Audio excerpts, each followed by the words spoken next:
Terima kasih kerana terus bersama dengan kami dalam Nadi Bola. Situasi di Stadium Likas dengan menyaksikan perlawanan ini adalah antara perlawanan yang sudah pasti akan menjadi kenangan kepada siapa?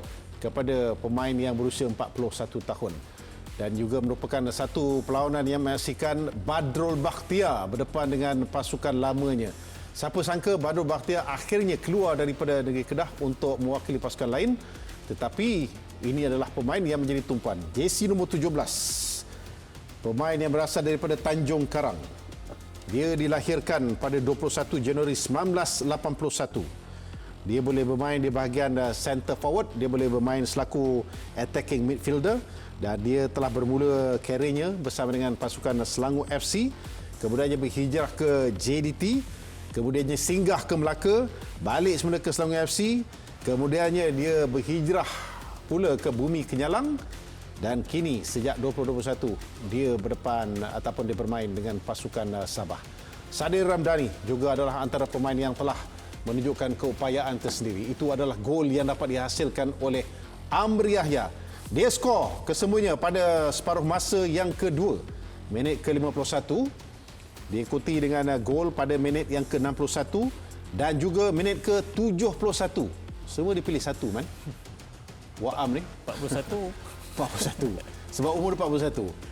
Sepakan penalti yang telah berjaya diselamatkan dengan cemerlang oleh penjaga gol pasukan Kedah dan dilaporkan juga ada kecederaan yang dialami dan menyebabkan rentak pasukan Kedah telah berubah.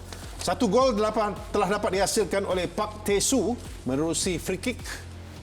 Tetapi yang menjadi tumpuan dalam sudut yang begitu sukar, Amri telah berjaya meledak untuk satu lagi gol, iaitu gol yang kedua bagi pasukan yang ketiga bagi pasukan Sabah.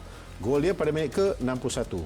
Umur dia 41, dia skor minit 51, minit 61, minit 71. Ya betul, Man.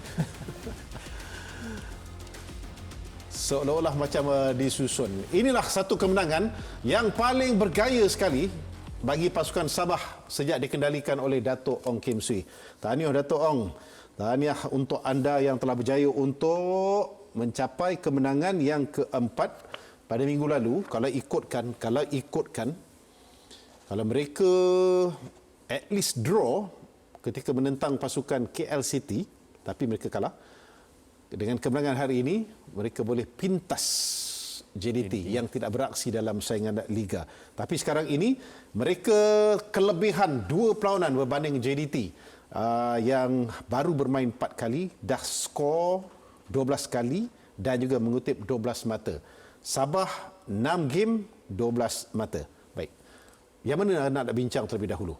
Saya tengah bersemangat ni sebab saya dapat laporan yang begitu menyemangatkan saya ni. 2-0 dah. Okey, alhamdulillah. Okey, yang mana satu yang nak dengar? Sabah. Yang anda nak sampai dulu. Sabah lah, Man. Okay. Yang dekat sana tu kita simpan sikit, Man. Seperti yang kita tahu, Sabah pada musim ini berbelanja besar dengan membawa masuk Badrul Bakhtiar, Rizal Ghazali antaranya. Khairul Fahmi Cekmat, betul. Dan selepas kekalahan pertama mereka pada game yang pertama menyebabkan Dato' Ong Kim Swee sedikit memerlukan menekan panik button, orang cakap. Okay. Sebab mereka membawa masuk pemain-pemain yang nama besar dan game pertama mereka tewas. Jadi sedikit sebanyak mereka perlu meningkatkan dan hasilnya selepas itu mereka mencatat keputusan yang positif lah. Melainkan sebelum ni mereka tewas. Dan hari ini juga seperti yang kita tahu, sahabat saya menjaringkan hat-trick di umur 41 tahun, sesuatu yang saya pun tak boleh jangka. Saya mengenali beliau ni daripada kita bermain bersama-sama di bawah umur. Memang dia seorang pemain yang intelijen, seorang pemain yang bekerja keras, seorang pemain yang tak kenal erti putus asa dan tak tahu penat. Dia seorang pemain yang selalu akan datang awal, akan membuat ekstra. Dan saya yakin apa yang dia persembahkan hari ini adalah sama seperti yang dia persembahkan 10-20 tahun yang lepas. Betul. Bermakna apa sebab dia bermula dengan skuad senior Selangor tahun 2001 Betul. Alhamdulillah. Sampai sekarang ni dah masuk 2022. Bukan 2021, 2022. Makna apa yang dipersembahkan hari ini saya tak terkejut kerana hasil kerja keras dia 20 tahun yang lepas. Apakah akan membuka mata Kim Panggon? Untuk pasukan kebangsaan, kita tak tahu apa yang berada dalam pemikiran Coach Kim Panggon, tetapi apa yang ditunjukkan oleh Amri Yahya hari ini adalah sebenarnya lebih baik daripada apa yang ditunjukkan Syafiq Ahmad. Sorry yang apa yang saya nak cakap, tapi itu yang yang sebenarnya untuk game hari inilah. Dia lebih menyinar daripada Syafiq Ahmad sebenarnya. Kalau game national team hari ini mungkin boleh gunakan Amri Yahya untuk hari ini. Itulah dia, sebab ramai akan terus menaikkan nama, akan cuba menaikkan nama Amri untuk Kim Panggon memilih beliau bermain dalam pasukan kebangsaan. Tetapi pada usia begini, kita kena kaji baliklah di peringkat antarabangsa mana ada pemain yang berusia seperti ini. Jangan kira pasal Roger Milla dulu. 38 tahun, 40 tahun masih lagi bermain dengan pasukan Cameroon. Tetapi performance seperti ini telah membuka mata, dan pemain-pemain muda, tolonglah tengok bagaimana otai orang lama yang masih lagi dapat beraksi dengan begitu cemerlang sekali. Saya tak akan mengatakan bahawa pemilihan daripada Dato' Ong Kim Si itu merupakan satu kesilapan. Tetapi Dato' Ong Kim Si melihat bahawa Amri masih boleh dipakai. Amri masih boleh diguna. Kita lihat kepada dia punya line up. Meletakkan Taiki Kagayama, Amri dan juga Sadir Ramdhani sebagai 3 penyerang dalam skuad ini, Man. Dan Amri menyempurnakan tugasan selaku striker dengan begitu cemerlang, Man. Mungkin juga pertahanan pasukan Kedah atau Roni dan juga Jang lebih tertumpu kepada Sadir Ramdhani dan juga Taiki Kagawa, menyebabkan Amri Yahya sedikit free, sedikit ada ruang untuk menghasilkan gol. Kalau difikirkan, sebenarnya Amri Yahya seorang pemain yang lebih berbahaya sebenarnya berbanding dengan Sadir dan juga ni pemain Taiki Kagayama. Tetapi mungkinlah pasukan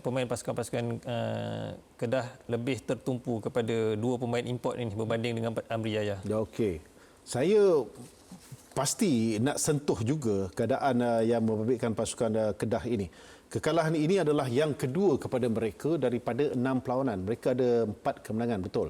Tetapi dengan aspirasi yang dibawa oleh Aidil Syarin dan kemudiannya keseronokan daripada penyokong-penyokong Kedah yang mahu melihat bahawa mereka adalah tim, mereka adalah kelab yang mampu untuk memberikan cabaran kepada JDT, sepatutnya mereka tidak boleh kehilangan mata dalam perlawanan seperti ini, Man. Betul. 2 kekalahan pasukan Kedah ini, kalau kita lihat, kekalahan yang besar. Bertemu dengan pasukan Selangor, mereka tewas 4-1 dan juga malam ini mereka tewas 4-0. Seolah-olah mereka apabila ketinggalan, moral mereka sedikit down. Tidak seperti musim-musim sebelum ini, apabila mereka ketinggalan, mereka masih lagi ada peluang ataupun berjuang untuk mendapatkan kemenangan. Okey.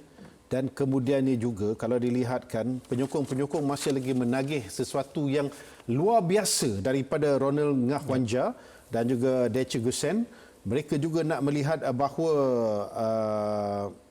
Syafiq Ahmad, kembalinya Syafiq Ahmad inilah satu nama yang cukup besar selepas kehilangan Badrul Batia dan juga Ejai, Reza Ghazali, untuk betul-betul membawa pasukan Kedah sebagai pencabar utama, Man. Kalau kita lihat pemain import pasukan Kedah sedikit kuranglah kalau dikatakan tidak belum sampai tahap yang terbaik. Belum serasi dengan Liga Malaysia. Mungkin juga bukan senang untuk bermain di Liga Malaysia, tetapi game lepas dia menghasilkan 2 gol bertemu pasukan Pulau Pinang. Betul. Mungkin yalah, dengan keadaan bermain di tempat lawan sedikit sebanyak menyukarkan. Yalah, macam Haji cakap, dia tidak tahu keadaan di Liga Malaysia. Perlu diperbaiki lagi, ada masa lagi. Jika tidak, mungkin second window, kita tak tahu. Kan? Itu dia. Saya sebenarnya nak simpan, tapi bila kita punya legend ni dah sebut second window, standby sajalah. Cuma yang menjadi masalahnya selalu second window ini, kita akan katakan, saya suka sebut perkataan ini, jangan membazir. Kita banyak kehilangan dana akibat daripada second window ni lah. Kita terpaksa melakukan banyak compensation yang buat pertukaran sebab perpindahan first window yang tak jadi. Kita mengharapkan pada second window ni berlaku dengan begitu cepat untuk kita melakukan perubahan dan juga pertukaran dan akhirnya membebankan sendiri kepada kelab tersebut. Alright. Saya nak sentuh juga tentang pasukan Sabah ni. Perjalanan mereka masih lagi jauh, Man. Jangan sebut pasal FA Cup, kita sebut pasal the next game untuk mereka. Nun, bulan Jun nanti. Kalau diikutkanlah jadualnya, bertemu dengan pasukan Selangor ni, Man. Itu perlawanan yang... Okey, sebelum itu juga, untuk makluman anda, selepas 3 kali bermain di away game, akhirnya balik semula ke Kota Kinabalu dan akhirnya mereka menang, Man. Malam ni, Ya. memang itu yang ditunggu-tunggu oleh penyokong-penyokong pasukan Sabah sebenarnya. Of course, yep. Sebab itu kalau kita lihat daripada awal permainan, pasukan Sabah memang melakukan serangan yang bertali arus kepada Cukup pasukan bersemangat, Kedah. Dengan bermain di hadapan penyokong, dengan sokongan, dengan semangat mereka, dengan selepas kekalahan mereka pada game lepas, menjadikan malam ini perlawanan yang sangat penting untuk mereka mengutip 3 mata penuh. Of course, itulah dia. Sebab dalam perjalanan yang terpaksa dilalui oleh pasukan Sabah ini kena bermain di tempat lawan dan kemudiannya dapat bermain sendiri, satu kelegaan kerana penyokong-penyokong dah tak sabar-sabar untuk melihat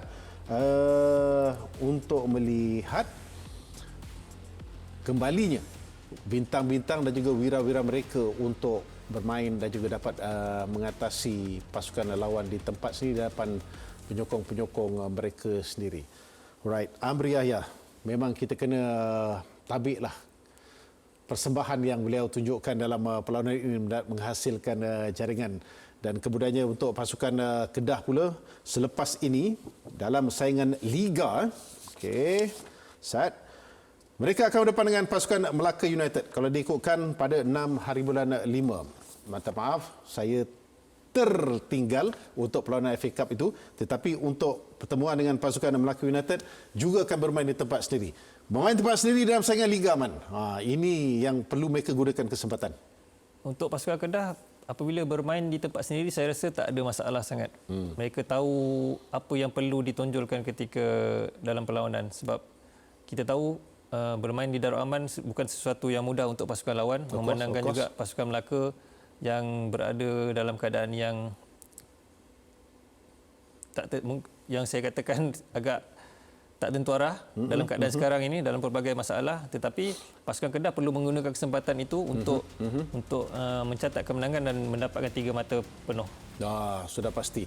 Okey, itulah dia. Hari ini ada 2 perlawanan yang dilangsungkan. Hari ini Talk of the Town dan juga perbincangan hangat adalah sudah pasti mengenai kemampuan Amri Yahya menghasilkan hat-trick. The local boys yang pertama dapat menghasilkan hat-trick dalam saingan, dan kemudiannya juga untuk kita cerita pasal Sabah berjaya untuk merapatkan kedudukan. Begitu juga dengan pasukan Kedah yang ada 12 mata, cuma hari ini mereka tergelincir sedikit dengan kekalahan yang dialami, iaitu kekalahan yang kedua selepas 6 perlawanan. So far macam mana, Man? Dengan saingan Liga yang dapat anda saksikan, terutamanya pada bulan Ramadan bermain lewat agak malam, pemakanan players kena jaga, mereka kena kontrol diri mereka untuk perlawanan yang akan datang pula dengan jadual yang begitu padat. Liga Malaysia kita ni, saya tak mahu suara-suara sumbang di luar terus mengatakan bahawa Liga cacat marbah, Man. Terutamanya dengan jadual. Yalah, kalau kita lihat memang sedikit mengecewakan lah. Tapi kita tak boleh nak cakap sebab kita tak berada di pihak yang menguruskan Liga. Tetapi apa yang kita boleh, kita bagi support. Tetapi untuk pemain-pemain juga perlu menjaga dalam masa yang sekarang ni dengan puasa, dengan game yang padat. Dan sebab itu kalau kita lihat, tidak ada pasukan yang boleh konsisten. Ada yang hari ni menang, besok kalah, menang balik. Dia tak konsisten. Menjadikan ditambah pula dengan perjalanan lagi. Betul, perjalanan dengan puasa, dengan pelbagai benda lagi yang perlu dilalui oleh pemain-pemain. Of course, itulah dia. Cuma ambillah iktibar apa yang disajikan oleh Waam dalam perlawanan hari ini. Hat-trick, babe. Okey.